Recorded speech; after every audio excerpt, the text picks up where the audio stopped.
And I was thinking, it reminded me of something. It seemed kind of familiar to me.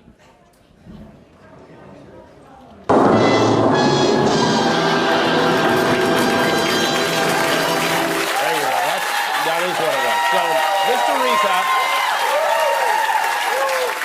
Trump will not release the Epstein files, but we will be doing a thorough and complete investigation into who stopped his escalator. In the process, Trump has basically made Kimmel unfireable.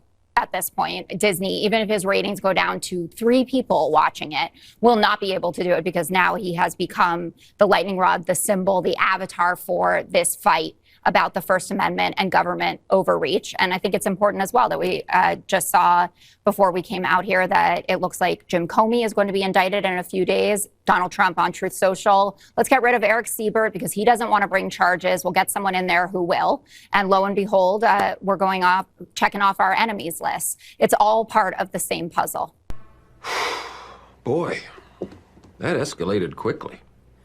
I mean, that really got out of hand fast. If his plan was to make Kimmel more popular and more relevant than ever, he succeeded. Huge, absolutely huge. What are we talking about here? Well, let's take a look at YouTube views, Jimmy Kimmel Live video views. The 6-month median, the median video only gets 240,000. Look how many views Tuesday night's monologue already has. 6.7 million. That's over 25 times as large as the median Jimmy Kimmel video normally gets. And I was looking, it is by far the largest video in at least 6 months. So if Donald Trump's idea was to give Jimmy Kimmel more press and more viewership, he absolutely did so. Of course, I don't think that is what Donald Trump intended to do. What's the word that Trump likes to throw around? Mandate? Well, I think he just gave Kimmel a mandate. When you've been threatened by the FCC and the public decides to punish the company who decided to preempt you by the tune of about $100 million, you just got perhaps the most powerful mandate any entertainment person could have. The fact is, Jimmy Kimmel, since going back on the air, has had outstanding ratings. His show had about 6.5 million people watching on broadcast TV. And then streaming, he had over 25 million streams and counting. His numbers rose after Trump attacked him. And the fact is, the law here is very clear. FCC Chair Brendan Carr went on the Benny Johnson podcast and basically threatened Nexstar and ABC, asking them to take Kimmel off the air. Otherwise, something was going to happen to them. And as it turns out, this is unconstitutional because ABC may not be able to restrict your speech and have that be unconstitutional because ABC is a private company. But when the government tries to restrict your speech, that's considered unconstitutional. And the Supreme Court just decided a very similar case to this in 2024. And it was a unanimous decision, which is perhaps almost unheard of in this day and age with the Supreme Court. That case actually had to do with the NRA. And the entire Supreme Court decided to protect the speech of the NRA. And what happened there, it was in New York, the insurance commissioner, according to this lawsuit, made it difficult for the NRA to get insurance from an insurance company because of their speech. And the court found that the insurance commissioner was coercing the insurance company into stopping the NRA's speech, and that was a form of government censorship. And according to their 4-part test, the first part being basically how much power does the government official exerting the coercion have actually to basically carry out their threat. Here you have the FCC chair threatening to pull broadcast licensing. That is the person, the top of the chain, who has the power to actually pull ABC's broadcast licensing. So this fits right almost directly into this fact pattern, meaning that if ABC or Nexstar or Sinclair actually wanted to take this to court, they would very much win.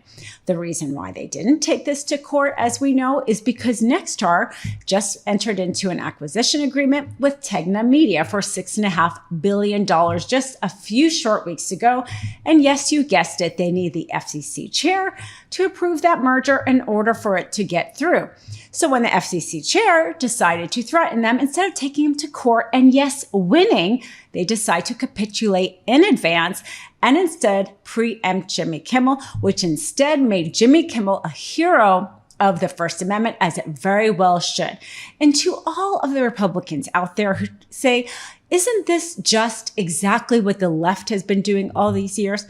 Well, let me tell you, when the left decides to not shop at Target or not buy a ticket to the comedian, that's called capitalism. And I sure thought the Republicans liked capitalism. I don't owe my money to any particular actor, brand, or company. I get to decide how I spend my money.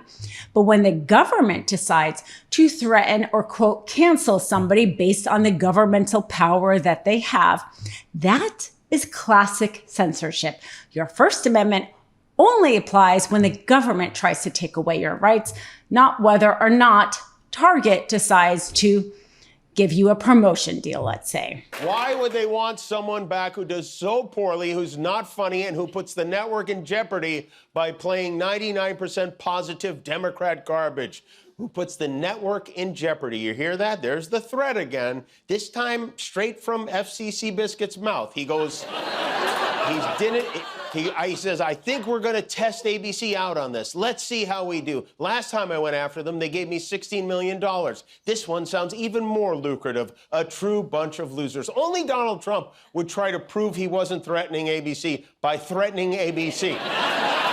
And you almost have to feel sorry for the people who work for him, who try to clean up the messes. They've been bending over backwards to say, oh, he never threatened. J.D. Vance today made the claim that what the FCC chairman said was a joke, which, I don't know, maybe that was a joke? I don't know. They go to all these lengths to say, oh, it wasn't coercion. The president was just musing. And then the second Trump is alone, he sits on the toilet, he gets his grubby little thumbs on his phone, and he immediately blows their excuses to smithereens and says, it was ratings that got me fired. Has anyone ever been fired for bad ratings on a Wednesday? This was his big closer. Let Jimmy Kimmel rot in his bad ratings. And he does know bad ratings. He has some of the worst ratings any president has ever had. So, on behalf of all of us, welcome to the crappy ratings club, Mr. President. The fact is, Trump just continues to go after Kimmel. He's threatening to sue ABC again, saying the first lawsuit earned him $16 million, and hey, let's keep doing it. He's just compounding the threats and government coercion. The fact is, do we really believe that Trump didn't like what Jimmy Kimmel said about Charlie Kirk? Or Trump didn't like the fact that Jimmy Kimmel revealed that Trump didn't care that much about Charlie Kirk because he would decide to talk more about the ballroom? Trump is so thin-skinned, he can't handle anybody pointing out his flaws, which why it was especially funny when the escalator stopped at the UN as he was going up. If you see that compared to the Obama photo when he was at the UN and him grandly going up the escalator, it makes it especially poignant because we know Trump is always trying to one up Obama. It is perhaps his only mission, from him relentlessly trying to get the Nobel Peace Prize to him going after Obama again and again and again. So yes, Trump, you couldn't glide up that escalator stair like Obama could. And perhaps that's why he's basically calling for an international investigation over something actually quite silly. Maybe funny, maybe exactly on point of basically what these last 6 months have been. I mean, it feels as if Trump got on the escalator and it stopped. Our entire country feels as if it has stopped.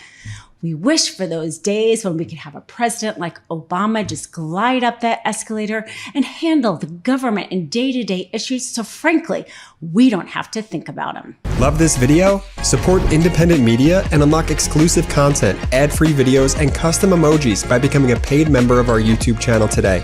You can also gift memberships to others. Let's keep growing together.